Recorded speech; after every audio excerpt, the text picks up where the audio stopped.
Naalala niyo pa ba ang panahon na kayo ang nagdedesisyon para sa lahat? Kayo ang nagpaplano ng araw niyo, kayo ang nagbabayad ng sarili ninyong bills, kayo ang gumagala at namimili ng walang kasama. Ngayon, naisip niyo ba na darating ang araw na hindi niyo na magagawa ang mga bagay na yan? Na baka kailangan niyo na umasa sa inyong mga anak sa halos lahat ng bagay? Masakit isipin, di ba? Ang ideya na mawalan ng kontrol sa sariling buhay, ang dignidad na unti-unting mawala dahil hindi na kayo ang may huling say sa mga importanteng bagay. Marami sa ating mga nakatatanda ang nakakaranas dito at madalas hindi nila ito gusto. Pakiramdam nila bigla na lang silang nawalan ng boses. Pero mayroon akong mahalagang mensahe para sa inyo ngayon, isang sikreto na makakatulong para hindi mangyari ito. Hindi ninyo kailangan mauwi sa sitwasyong ang inyong mga anak na ang nagdidikta ng bawat galaw nyo. Ang susi ay ang paghahanda, ang pag-aaruga sa inyong sarili habang may lakas pa at kakayahan. Sa video na ito, tatalakayin natin ang ilang mahahalagang paraan, mga simpleng gawain na makakatulong sa inyo na panatilihin ang inyong pisikal na lakas, ang inyong matinong pag-iisip at ang inyong kakayahang magdesisyon sa pinansyal habang tumatanda. Mga bagay na magpoprotekta sa inyong dignidad at kalayaan. Manatili kayong nakatutok hanggang sa huli dahil mayroon akong ibabahagi na tiyak na magugulat kayo. Ngayon na naunawaan na natin ang kahalagahan ng pagpapanatili ng ating dignidad at kalayaan habang tumatanda, simulan natin sa pinakapundasyon ng lahat, ang ating pisikal na kalusugan. Maraming beses, ang pagkawala ng ating kalayaan ay nagsisimula sa paghina ng ating katawan. Kapag nahihirapan na tayong gumalaw, umakyat ng hagdan, o kahit ang bumangon sa kama ng mag-isa, doon na tayo unti-unting umaasa sa tulong ng iba, lalo na sa ating mga anak. At kahit gaano pa nila tayo kamahal, minsan ang sobrang pag-aalaga nila ay maaaring maging sanhi ng pagkawala ng ating sariling kakayahan. Ang pinakamabisang paraan para pigilan ito ay ang panatilihing malakas at aktibo ang inyong katawan. Isipin ninyo ang inyong mga buto at kalamnan. Parang isang bahay yan, kailangan ng matibay na pundasyon at pader. Kapag gumina ang mga yan, madali tayong matumba, masugatan o maging sakitin. Ang unang habit na kailangan nating pagtuunan ng pansin ay ang regular na paggalaw. Hindi man kailangan mabuhat na mabibigat o tumakbo ng malayo. Ang simpleng paglalakad sa umaga kahit 30 minuto lang ay malaking tulong na. Kung may parke malapit sa inyo, maganda yan. Kung wala, maglakad lang kayo sa inyong bakuran o kahit sa loob lang ng bahay. Ang mahalaga ay gumagalaw ang inyong mga kasukasuan, lumalakas ang inyong puso at nagigising ang inyong mga kalamnan. Naalala nyo ba ang mga ninulo natin? Malakas sila at matanda na pero nakakapagtrabaho pa sa bukid, nakakapagsaka. Dahil sa buong buhay nila, aktibo sila. Hindi natin kailangan mangyari ang eksaktong yon sa atin, pero ang prinsipyong galaw-galaw para di kumalawang ay totoo. Bukod sa paglalakad, subukan nyo rin ang mga simpleng ehersisyo sa bahay. Hindi nyo kailangan na mamahaling kagamitan. Pwedeng opo tayo lang sa silya ng ilang beses para mapalakas ang hita ninyo. Maaari ring mag-stretching bawat umaga para hindi manakit ang inyong mga katawan. Itaas ang mga kamay, igalaw ang balikat, ikot-ikot ang leeg, mga simpleng galaw na nakakapagpa-flexibility. Alam niyo ba na ang pagiging flexible ay importante para maiwasan ang pagkatumba? Kapag matigas ang katawan, mas madali tayong mawalan ng balanse. Ang pagkakaroon ng lakas sa binti at core ay susi para hindi nyo kailanganin ng tulong ng anak nyo para lang bumaba sa kama o maglakad papuntang banyo. Kasama rin sa pisikal na kalusugan ang tamang nutrisyon. Ang kinakain natin ay gasolina ng ating katawan. Kung puro basura ang ilalagay natin, syempre, mabilis tayong manghihina. Kailangan natin ng sapat na protina para sa ating mga kalamnan, lalo na habang tumatanda. Dahil natural na humina ang mga ito. Ang mga pagkain tulad ng isda, itlog, manok at gulay na mayaman sa protina ay dapat nating kainin araw-araw.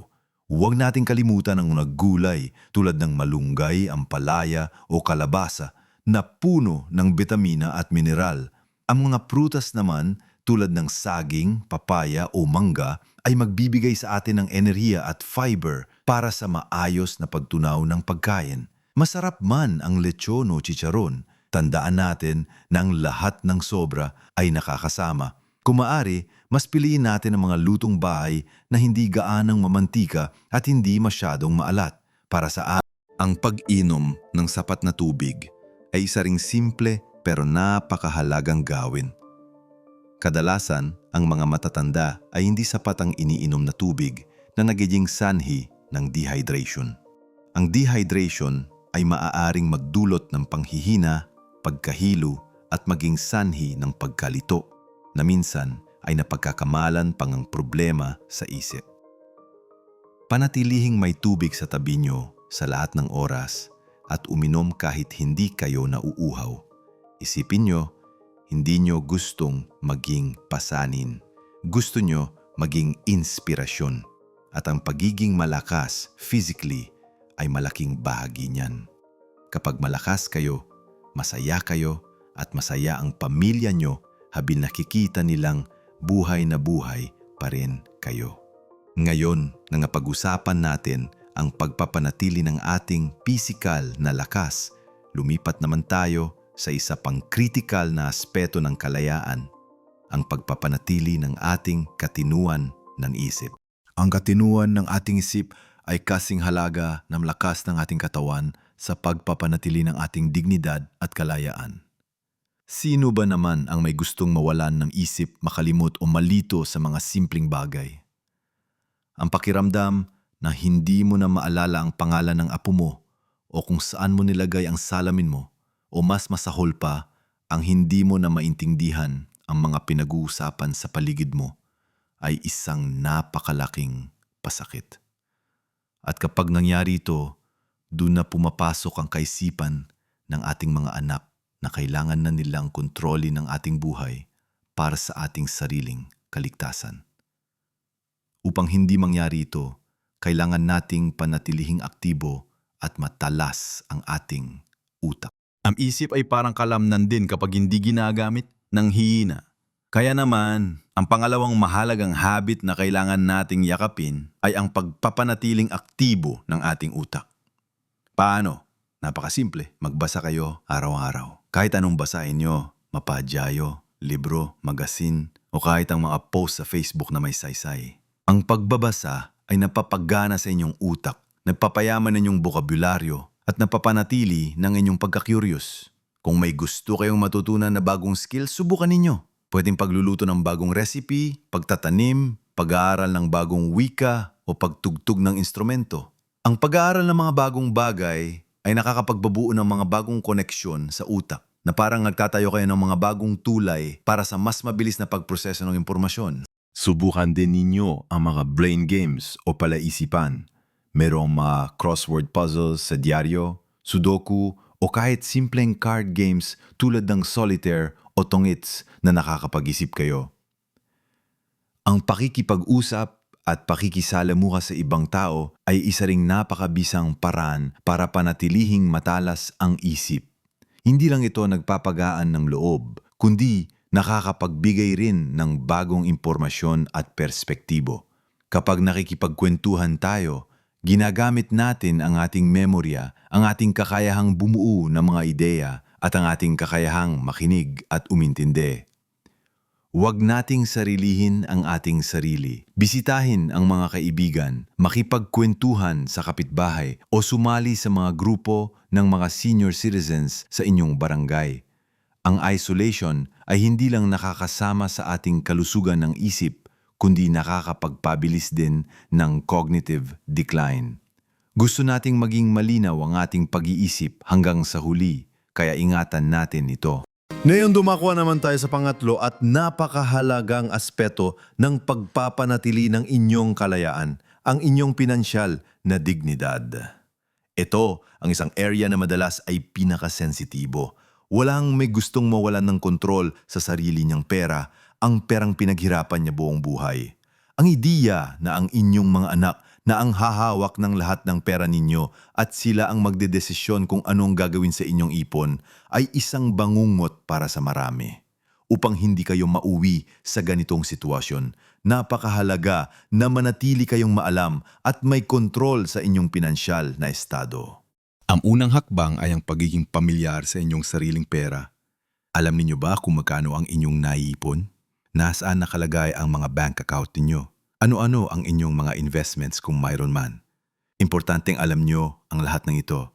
Huwag umasa sa iba na sila ang magbabantay o magmamanage ng pera niyo nang walang inyong kaalaman. Kung hindi kayo tech-savvy, pwede niyo namang pag-aralan. Mayroong mga simpleng apps sa telepono na makakatulong sa pagbabudget. O kaya naman, magtabi lang kayo ng notebook at lapis para isulat ang inyong mga kinita at gastos. Ang mahalaga ay alam nyo kung saan napupunta ang bawat piso. Pangalawa, maging mapanuri sa mga transaksyon at sa mga taong lumalapit sa inyo para humingi ng pera. Hindi lahat ng lumalapit ay may magandang intensyon. Merong mga taong sinasamantala ang kabaitan at tiwala ng mga matatanda. Kaya mag-ingat sa mga investment scheme na masyadong maganda para paniwalaan o sa mga taong nagpipilit na sila na lang ang maghawak ng bank book nyo. Kung may hingin kayo o ilalabas kayong pera, siguraduhin na kayo ang mismong pumipirma at kumukuha sa bangko o sa ATM. Huwag ibigay ang inyong PIN o bank account details sa kahit kanino. Kausapin ang inyong mga anak tungkol sa inyong financial plans, hindi para sila ang magdesisyon, kundi para alam nila ang inyong kagustuhan at kung paano nyo pinapamahalaan ang inyong pera. Kapag transparent kayo, mas mahirap para sa iba na manipulahin kayo. Magplando para sa hinaharap. Hindi natin alam kung kailan tayo mawawala. Kaya importante na mayroon tayong malino na kalooban o testamento. Ang papaplano ng estate ay hindi lang para sa mayayaman. Ito ay para sa lahat ng gustong masiguro na ang kanilang pinaghirapan ay mapupunta sa tamang kamay at ayon sa kanilang kagustuhan. Ang pagkakaroon ng will ay magbibigay sa inyo ng kapayapaan ng isip at maiwasan ang mga posibleng pagtatalo ng inyong mga anak pagdating ng panahon. Ang pagiging handa sa aspetong ito ay isang malaking hakbang para maprotektahan ang inyong dignidad. Kung saan man tayo naroon na yon, tandaan natin na ang bawat hakbang na ginagawa natin para sa ating pisikal, mental at pinansyal na kalusugan ay isang investment sa ating kalayaan. Susunod, pag-uusapan natin kung paano pagsasamahin ang lahat ng ito para sa isang mas ganap na buhay. Napag-usapan na natin ang napakaraming mahalagang hakbang para maprotektahan ang inyong sariling dignidad at kalayaan habang tumatanda. Mula sa pagpapalakas ng inyong katawan sa pamamagitan ng regular na paggalaw at tamang nutrisyon, hanggang sa pagpapanatili ng inyong matalas na isip sa pamamagitan ng pagbabasa at pag-aaral ng mga bagong bagay, at syempre, ang paghawak ng matalino sa inyong pinansyal na estado. Ang bawat isa sa mga ito ay hindi lang simpleng gawain. Ito ay mga pamumuhunan sa inyong kinabukasan, sa inyong kapayapaan ng isip, at sa inyong kakayang magdesisyon para sa inyong sarili hanggang sa inyong mga huling araw. Alalahanin ninyo, hindi ito tungkol sa pagiging perpekto. Hindi kailangan na buong araw kayo nag-ehersisyo o nagbabasa ng librong makapal. Ang importante ay ang pagiging consistent kahit malit na hakbang lang araw-araw. Ang kaunting lakad sa umaga, ang pagbabasa ng isang artikulo bago matulog, ang pagtingin sa inyong bank account balance minsan sa isang linggo. Ang mga maliliit na pagbabago na ito ang siyang mabubuo ng malaking pagkakaiba sa inyong kalusugan at kaligayahan sa katagalan. Huwag kayong mawala ng pag-asa kung may araw na hindi nyo nagawa ang lahat. Ang malaga ay bumangon kayo at ipagpatuloy muli kinabukasan. Ang bawat araw ay isang bagong pagkakataon para alagaan ang inyong sarili. Ang totoo, ang pinakamahalagang aral na gusto kong ibahagi sa inyo ngayon, ang sikreto na sinasabi ko kanina na baka magulat kayo, ay hindi tungkol sa ehersisyo o pera. Ito ay tungkol sa inyong pag-iisip. Ang pinakamalaking kapangyarihan na mayroon kayo para mapanatili ang inyong dignidad at kalayaan ay ang inyong sariling isip at ang inyong sariling desisyon. Ang hindi pagpabaya sa inyong sarili, ang pagtanggap na may kapangyarihan pa rin kayo na magpili at magdesisyon ay ang tunay na kalasag laban sa pagiging dependent. Maraming matatanda ang unti-unting nawawala ng dignidad dahil sila mismo ang nagpapabaya sa kanilang sarili o Hinahayaan nilang ang iba ang magdesisyon para sa kanila. Ang pagpapanatili ng isang positibong pananaw sa buhay, ang pagtanggap na ang pagtanda ay isang bagong yugto at hindi katapusan ng lahat ay napakahalaga. Patuloy na makipag-ugnayan sa inyong mga kaibigan, sa inyong komunidad at lalo na sa Panginoon para sa gabay at lakas. Ang pagiging aktibo sa social groups ay hindi lang nakakatulong sa isip, kundi nakakapagbigay din ng sense of belonging at purpose. Hindi nyo kailangan mag-isa sa yugtong ito ng inyong buhay.